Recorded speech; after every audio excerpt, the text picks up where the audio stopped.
Shalom jemaat kekasih Tuhan Yesus Kristus.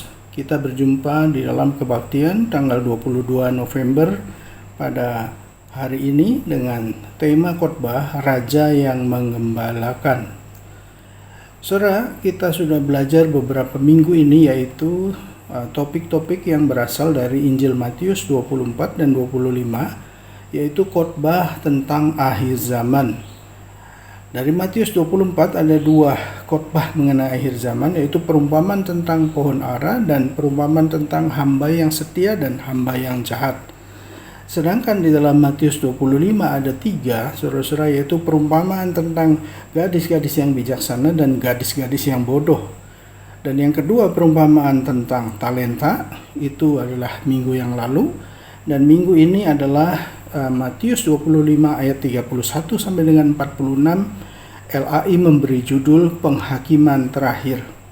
Saudara, 5 khotbah mengenai akhir zaman menunjukkan betapa serius, betapa pentingnya umat memahami tentang akhir zaman dan kedatangan anak manusia atau Tuhan Yesus yang kedua kali. Di dalam Matius 25 ayat 31 sampai dengan 46 adalah bagian yang sangat terkenal, yaitu ketika anak manusia datang dalam kemuliaannya dengan diiringi semua malaikat, dan kemudian diungkapkan semua bangsa akan dikumpulkan di hadapan anak manusia itu. Dan kemudian terjadilah proses, yaitu pemisah-misahan atau dipilah-pilah. Seperti seorang gembala yang memisahkan domba dari kambing. Nah, yang sebelah kanan raja itu maka adalah kelompok domba, dan yang sebelah kiri itu adalah kelompok kambing. Di mana di kelompok yang kanan akhirnya mereka bisa masuk ke dalam kerajaan yang telah disediakan, sedangkan yang di sebelah kiri mereka harus masuk atau dienyahkan ke dalam api yang kekal yang disediakan untuk iblis dan malaikat-malaikatnya atau iblis dan pembantu-pembantunya. Itulah yang diungkapkan di dalam Injil Matius 25 ayat 31 sampai dengan 46. Selanjutnya, saudara, kita melihat raja yang datang itu sebagai hakim agung yang menegakkan keadilan dan yang menyatakan sukacita kepada manusia. Tetapi yang menarik adalah bahwa penghakimannya akan sangat berbeda dalam bentuk yang sangat lain, saudara, dengan penghakiman pada umumnya. Ya, saudara, raja itu menggunakan ukuran yang sangat berbeda. Ia memilih dan memilah dengan acuan yang tidak biasa. Bagi raja itu yang layak masuk ke dalam kerajaannya adalah mereka yang peduli kepada sesamanya, mereka yang tidak egois. Sehingga dia mengatakan, ketika aku lapar, engkau memberi aku makan. Ketika aku haus, engkau memberi aku minum. Ketika aku orang asing, kamu memberi aku tumpangan. Ketika aku telanjang, kau memberi aku pakaian. Ketika aku sakit, kamu melawat aku. Dan ketika aku dalam penjara, engkau mengunjungi aku. Jadi, acuan raja itu bukanlah apa yang seorang dapatkan sebagai prestasi dalam kehidupannya, tetapi apa yang dia berikan. Bukan getting, tetapi loving. Bukan having, ya saudara-saudara, tetapi loving. Dengan kata lain, orang-orang yang mau berbagi kehidupan dengan sesamanya. Jadi yang menjadi acuan adalah aku. Aku di sini adalah huruf besar. Ketika raja itu mengatakan, ketika aku ya dalam keadaan menderita, engkau menolong aku. Siapa aku ini? Dan di sana diungkapkan, aku adalah saudaraku yang paling hina. Di dalam bahasa Yunaninya ada pon, mu, ton, elakhiston.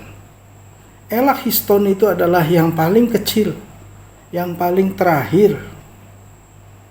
Aku di sini adalah mereka yang terlupakan, yang tidak diingat karena memiliki status yang rendah, baik secara sosial maupun secara ekonomi. yang paling kecil, yang terlupakan, yang tersingkirkan di dalam bahasa yang baru sekarang disebut yang termarginalkan. Sang raja ini mengingat akan manusia yang terpinggirkan. Keadilan itu terwujud ketika ada kepedulian, ketika orang mau menolong. Saudara-saudara, berbicara masalah Matius 25 ayat 31 sampai dengan 46, bagi saya pribadi, terus terang saja saudara, saya tidak akan pernah bisa memisahkan berbicara Injil Matius ini adalah berbicara tentang kehidupan seorang ibu, yaitu Mother Teresa. Mother Teresa yang mendapatkan hadiah Nobel perdamaian pada tahun 1979. Dia mendirikan misionaris cinta kasih. Di dalam bahasa Inggrisnya itu Missionary of Charity. Tahun 1950, saudara-saudara. Selama 47 tahun lebih, Ibu Teresa melayani orang miskin, orang sakit, orang yatim piatu. Bahkan di dalam bahasa Inggris orang yang disebut dying, orang yang sekarat menjelang kematian. Dan Ibu Teresa ini dihormati oleh orang seluruh dunia, juga khususnya orang Katolik memberi dia gelar Santa. Pada tahun 1970, setelah 20 tahun dia mengurusi misioneri cinta kasih itu, saudara-saudara, dia menjadi terkenal di dunia internasional untuk pekerjaan kemanusiaan, untuk pendampingan, untuk advokasi bagi orang-orang miskin dan yang tidak berdaya. Kalau kita melihat misi ataupun mission dari MC itu, saudara-saudara, Missionaries of Charity, itu mengatakan begini, misinya adalah merawat yang lapar, telanjang, tunawisma, orang cacat, orang buta, penderita kusta, semua yang merasa tidak diinginkan, tidak dicintai, dan tidak diperhatikan seluruh masyarakat, orang yang telah menjadi beban bagi masyarakat, dan orang yang dihindari oleh semua orang. Saudara bisa bayangkan, itulah yang dilakukan oleh Ibu Teresa. Dia mulai, saudara-saudara, dengan dibantu 13 orang suster. Dan ketika Ibu Teresa meninggal tahun 97, sudah berjumlah menjadi 4.000 suster yang membantu mission ini, saudara. Apa yang dilakukan oleh MC ini, saudara, Missionaries of Charity? Mereka menjalankan panti asuhan, mereka menjalankan rumah bagi penderita AIDS, mereka membuat pusat amal di seluruh dunia, merawat para pengungsi, para pecandu alkohol, orang buta, orang cacat, orang tua, orang yang miskin, orang tunawisma, korban banjir, dan bahkan wabah kelaparan. Nah, 2 tahun setelah dia mendirikan Missionaries of Charity, dia mendirikan sebuah tempat yang sangat menarik, yaitu sebuah rumah sakit namanya Home for the Dying di Calcutta, saudara-saudara. Yaitu rumah sakit gratis untuk orang miskin. Mereka menerima pasien ya dan memberikan perawatan medis.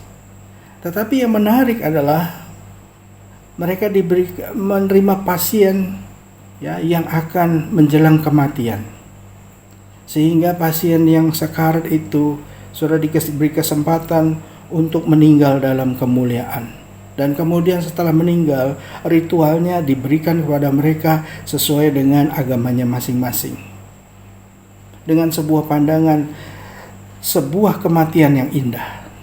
Jadi orang-orang yang hidup seperti binatang, maka mereka harus mati seperti malaikat, dicintai dan diinginkan.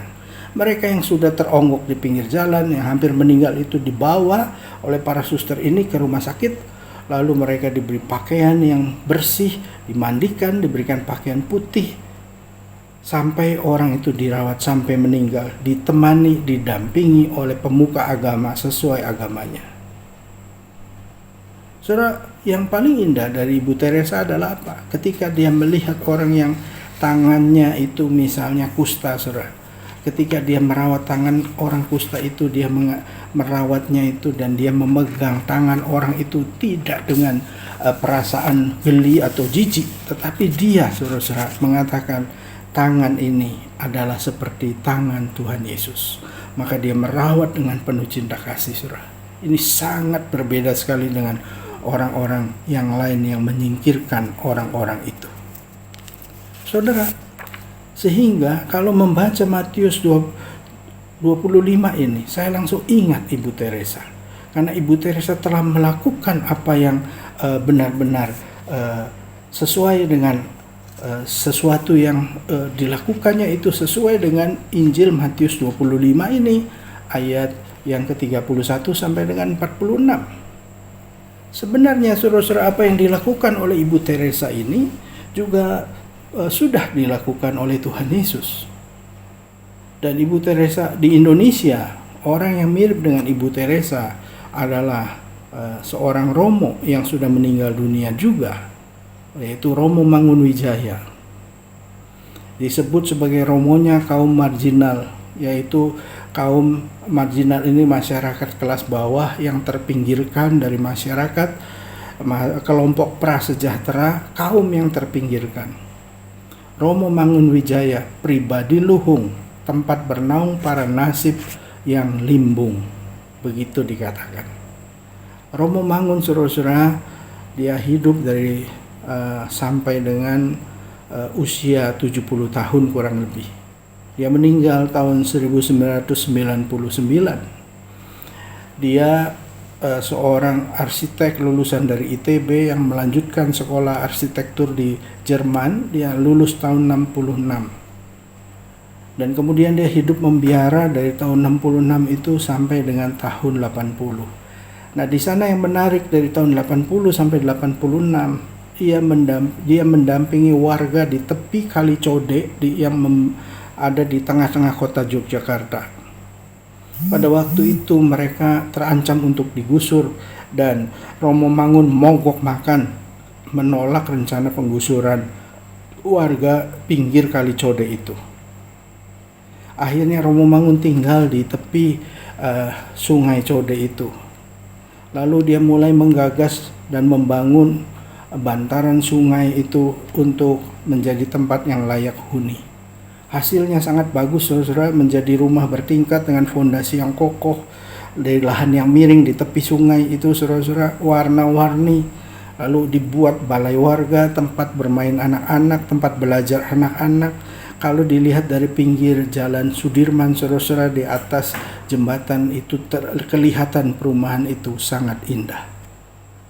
Dan saudara, Romo Mangun menolong, memperjuangkan mereka penduduk yang terpinggirkan, mereka orang-orang yang termasuk boleh dibilang dalam tanda petik yang tidak disukai oleh masyarakat. Disitulah dia bekerja dan melayani, saudara-saudara, sehingga dia mendapatkan penghargaan pada tahun 1995 karena dedikasinya untuk kaum marginal itu, dari luar negeri penghargaannya. Oleh karena itu, saudara-saudara, marilah kita bersama kembali mengingat akan firman Tuhan tadi.